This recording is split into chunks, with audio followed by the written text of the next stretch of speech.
बिस्मिल्लाहिर्रहमानिर्रहीम। अस्सलाम वालेकुम। Welcome to my channel basics of statistics and economics. अगर आप चैनल पर नए हैं तो काइंडली चैनल को सब्सक्राइब कर लें और बेल आइकन को दबा लें। आज का टॉपिक है law of equi marginal utility, Gossen's second law. ये गॉसन्स का सेकंड लॉ है। फर्स्ट लॉ हमने पढ़ा था law of diminishing marginal utility, वो गॉसन्स फर्स्ट लॉ था। ये गॉसन्स सेकंड लॉ है। अगर ऐसे आ जाए पेपर में कि एक्सप्लेन गॉसन्स सेकंड लॉ, तो फिर आप समझ जाएं कि ये law of equi marginal utility है। और अगर फर्स्ट लॉ आ जाए तो समझ जाएं कि ये law of diminishing marginal utility है। देखें, इस नाम से आपको आप ज़रा अंदाज़ा लगाएं, law of equi marginal utility. Equi equal से निकला है और मार्जिनल यूटिलिटी मतलब ये है कि जहाँ पे मार्जिनल यूटिलिटी इक्वल हो जाए, 2 कमोडिटीज़ 3 कमोडिटीज़ जितनी भी कमोडिटीज़ हैं उसकी लास्ट यूनिट की जो मार्जिनल यूटिलिटी है वो इक्वल हो जाए तो वो क्या होगा, law of equi marginal utility या इक्विलिब्रियम पोजीशन होगी। इस लॉ के मुताबिक वहाँ पे कंज्यूमर इक्विलिब्रियम में होगा या उसकी सेटिस्फेक्शन, उसकी जो यूटिलिटी है वो मैक्सिमम होगी। तो चलते हैं इसकी डिफिनीशन और इंट्रोडक्शन की तरफ। अच्छा, यहाँ पे ये ज़रा मैं एक्सप्लेन कर दूँ मार्जिनल यूटिलिटी क्या है। मार्जिनल यूटिलिटी क्या है? टोटल यूटिलिटी का डेरिवेटिव है। टोटल यूटिलिटी के डेरिवेटिव है, या हम इसको इस तरह भी कह सकते हैं कि हम एक्स्ट्रा यूनिट के कंजम्पशन से जितनी यूटिलिटी लेते हैं वो उसको हम मार्जिनल यूटिलिटी कहते हैं। लेट्स सपोज अगर कोई बंदा है वो किसी फर्ज करें मैंगो खा रहा है, तो मैंगो जब वो खाता है तो उसकी यूटिलिटी 0 है। फर्स्ट मैंगो से उसकी यूटिलिटी लेट सपोज 5 हो गई, सेकंड मैंगो की यूज से उसकी यूटिलिटी 9 हो गई। तो आप देखें सेकंड मैंगो और फर्स्ट मैंगो की यूटिलिटी का जो डिफरेंस है 9 माइनस 5 4, तो ये 4 जो है ये क्या है, मार्जिनल यूटिलिटी है, या इसको हम कहते हैं एडिशनल यूनिट के कंजम्पशन से जो यूटिलिटी होती है उसको हम कहते हैं मार्जिनल यूटिलिटी। तो ये सेकंड जो यूनिट हमने जो कंज्यूमर ने कंज्यूम किया उस कंजम्पशन के साथ जितनी यूटिलिटी उसको मिली वो उसकी मार्जिनल यूटिलिटी है। तो इंट्रोडक्शन इस लॉ का है, this law explains how the consumer spend his limited income on various commodities to get maximum satisfaction. मतलब ये है कि ये लॉ हमें ये बताता है कि कंज्यूमर कैसे अपनी इनकम को, लिमिटेड इनकम को मुख्तलिफ कमोडिटीज, मुख्तलिफ चीज़ों पे खर्च करता है और उसको ज़्यादा से ज़्यादा सेटिस्फेक्शन मिल सकती है। The law of equi marginal utility is also known as the law of substitution. देखें, Gossen's second law, law of substitution, और the law of maximum satisfaction, और the principle of proportionality between prices and marginal utility. तो ये सारे नाम जरा आपने जहन में रखने हैं। Gossen second law, law of equi marginal utility, law of substitution, law of maximum satisfaction, या principle of proportionality between prices and marginal utility. ये आखिरी जो है ये ज़्यादा इतना कॉमन नहीं है, बस आप ये याद रखें, Gaussian second law, law of equi marginal utility, law of substitution और लॉ ऑफ मैक्सिमम सेटिस्फेक्शन। बस ये नाम आप याद रखें, इनमें से जो भी आ जाए आप समझ जाएंगे कि ये वाला लॉ है। तो सिंपली हमें ये लॉ बता रहा है कि कंज्यूमर अपनी लिमिटेड इनकम से मुख्तलिफ चीज़ों पर खर्च करके कैसे ज़्यादा से ज़्यादा सेटिस्फेक्शन हासिल कर सकता है। डिफिनीशन की तरफ आते हैं।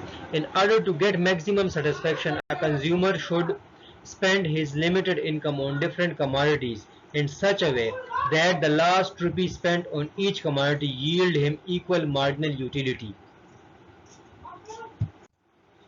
तो इस डिफिनीशन को ज़रा मैं आपको सिंपल करके देता हूँ।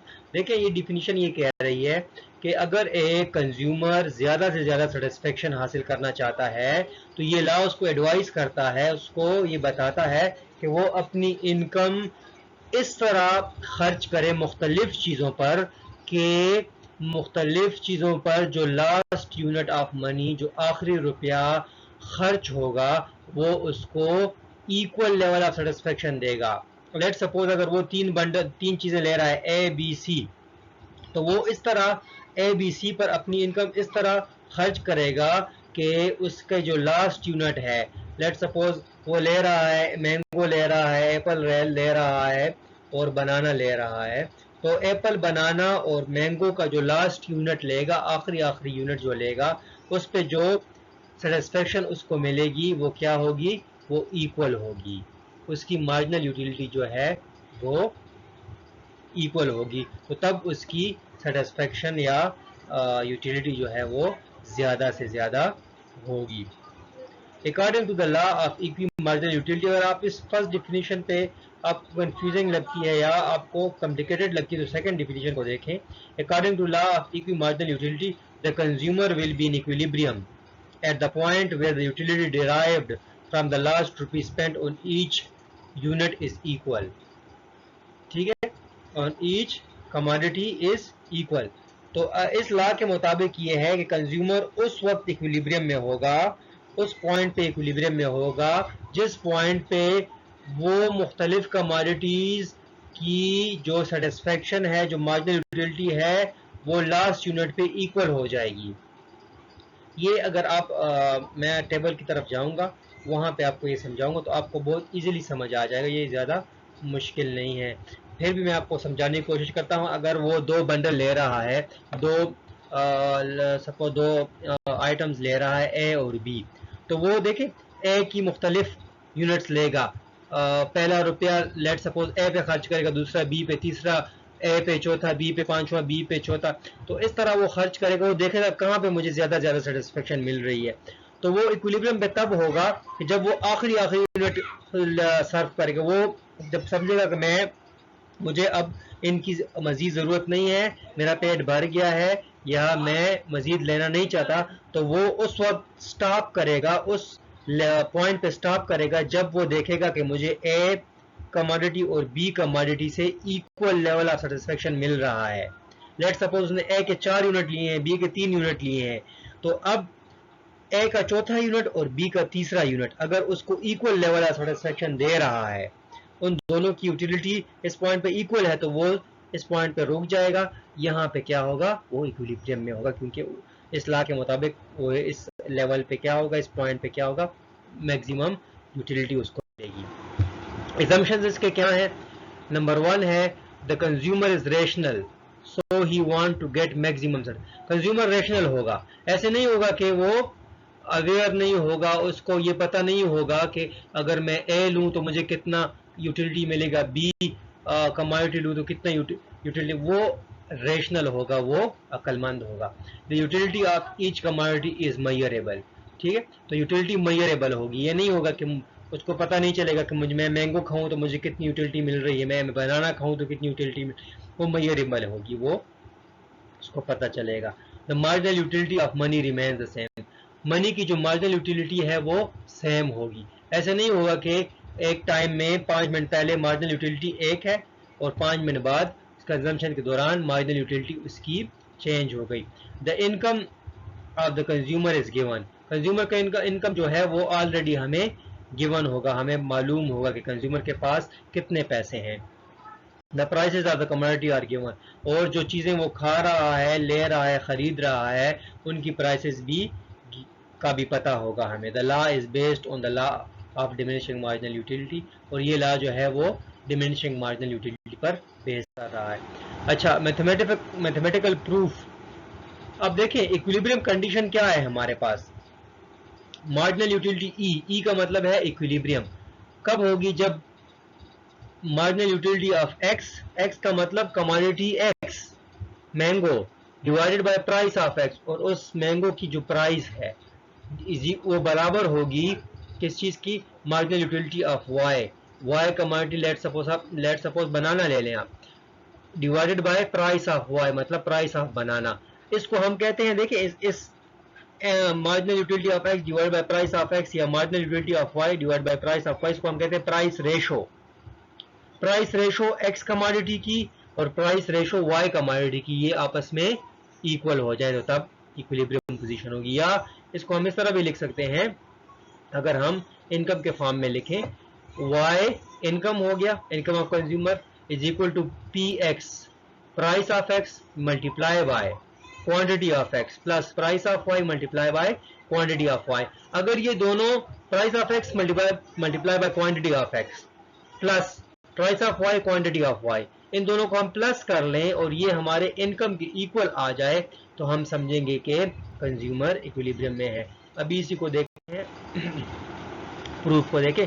लेट हमने यहाँ पे दो कमोडिटी लिए, एप्पल और मैंगो। एक्स एप्पल है और वाई मैंगो है, और कंज्यूमर की इनकम हमने 60 रुपीज ली है, कंज्यूमर के जेब में 60 रुपए हैं, और एक्स की प्राइस जो है मैंने आपको बताया था इजम्पशन में कि गिवन होगी, वो 10 रुपीज है पर यूनिट ले लें, पर केजी ले लें, आप जिस तरह आसान ले लें, और प्राइस ऑफ वाई जो है वो 5 रुपीज है।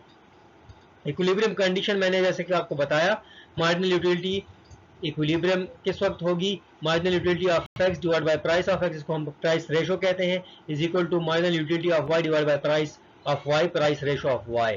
ठीक है, ये आपस में तीनों इक्वल हो जाएंगे। तो मार्जिनल यूटिलिटी कितनी है, अब देखें 8 इज इक्वल टू 8, 8 किस पोजीशन पे है, 8 किस पोजीशन पे, देखें आप। अब यूनिट्स को देखें, टेबल की तरफ आए, दो तरीकों से इसको मैं प्रूफ करके देता हूँ। यूनिट्स को देखें, पहला यूनिट जो है वो मार्जिनल यूटिलिटी ऑफ एक्स जो है वो 120 है, ठीक है। मार्जिनल यूटिलिटी ऑफ वाई 45 है, दूसरे यूनिट पे 110 40, तीसरे पे 100 35 40, चौथे पे 90 30 एंड सो ऑन, ठीक है। और इसका प्राइस रेशो हम कैसे निकालेंगे, मार्जिनल यूटिलिटी ऑफ एक्स 120 है और प्राइस ऑफ एक्स कितना है, हमने यहाँ पे लिखा है 10, तो 120 डिवाइड बाय 10 12 आ गया। दूसरे यूनिट को देखें, marginal utility of x divide by price of x 11, 11 कैसे आया, देखिए दूसरे यूनिट की मार्जिनल यूटिलिटी 110 है और प्राइस ऑफ एक्स कितना है 10 है, तो 110 डिवाइड बाय 10 11 आ गया। इसी तरह 100 से आएगा 100 divide by 10 10, 90 divide by 10 80 divide by 10 8, इस तरह सो ऑन। इस तरह marginal utility of Y divide by price of y, देखिए marginal utility of y first unit की 45 है, प्राइस ऑफ वाई हमने लिखा है 5, 45 divide by 5 9, 40 divide by 5 8, 35 divide by 5 7, इस तरह एंड सो ऑन ये आता जाएगा। तो अब देखें कंज्यूमर कितने यूनिट एक्स के ले रहा है और कितने यूनिट वाई के ले रहा है, तो इसलिए देखें ये अगर एक्स के वो लेगा कितने यूनिट 1 2 3 4 5 यूनिट लेगा, तो 5 यूनिट की प्राइस रेशो देखें, 5 यूनिट के सामने बिल्कुल आए और M marginal utility of x divide by price of X, मतलब प्राइस रेशो ऑफ एक्स 8 है। तो अगर वो 5 यूनिट ऑफ एक्स लेगा तो 5 यूनिट का मतलब कितना है 50, क्योंकि हर एक यूनिट की प्राइस ऑफ एक्स कितनी है 10, तो 5 की प्राइस कितनी होगी 50 रुपीज इस पे चले जाएंगे, क्योंकि उसके पास 60 है टोटल, 10 रुपीज बच जाएंगे, 10 रुपीज वो वाई पे खर्च करेगा। वाई पे देखें marginal utility of Y divide by price of Y, आखिरी जो कॉलम है इसकी तरफ देखें, तो पहले यूनिट की 9 है, दूसरे यूनिट की कितनी है 8 है, तो 2 यूनिट ये लेगा, तो 2 यूनिट ये लेगा तो कितने हो जाएंगे, इसकी हर यूनिट की प्राइस हमने 5 लिखी है, तो 5 मल्टीप्लाई 2 10 रुपीज इस पे खर्च करेगा और 50 एक्स पे खर्च किए थे, तो कितने हो गए 60 हो गए। बैलेंस हो गया कि नहीं, टोटल इनकम 60 थी और 60 इस पे खर्च कर लिए। अब देखें 5 यूनिट के जब उसने एक्स के लिए, तो आखिरी यूनिट जो है आखिरी प्राइस रेशो 8 आया, और 2 यूनिट जब उसने वाई के लिए तो उसका प्राइस रेशो कितना है दूसरे यूनिट का 8, तो देखें 8 और 8 इक्वल हो गए कि नहीं। तो यही वो जो डिफिनीशन वाली बात थी कि last unit spent on each commodity is equal. देखिए लास्ट यूनिट इसका 5 है 8 है, एक्स का 5 यूनिट लिए हैं तो वो 8 आता है, और वाई के उसने जो 2 यूनिट ली हैं तो उसका भी मार्जिनल प्राइस रेशो जो 8 है, तो 8 इक्वल हो गया, तो इसलिए ये वेरीफाई हो गया और ये इक्विलिब्रियम में हो गया। अब दूसरे तरीके से हम इसको प्रूव करते हैं, y is equal to price of X quantity of x plus price of y quantity of y।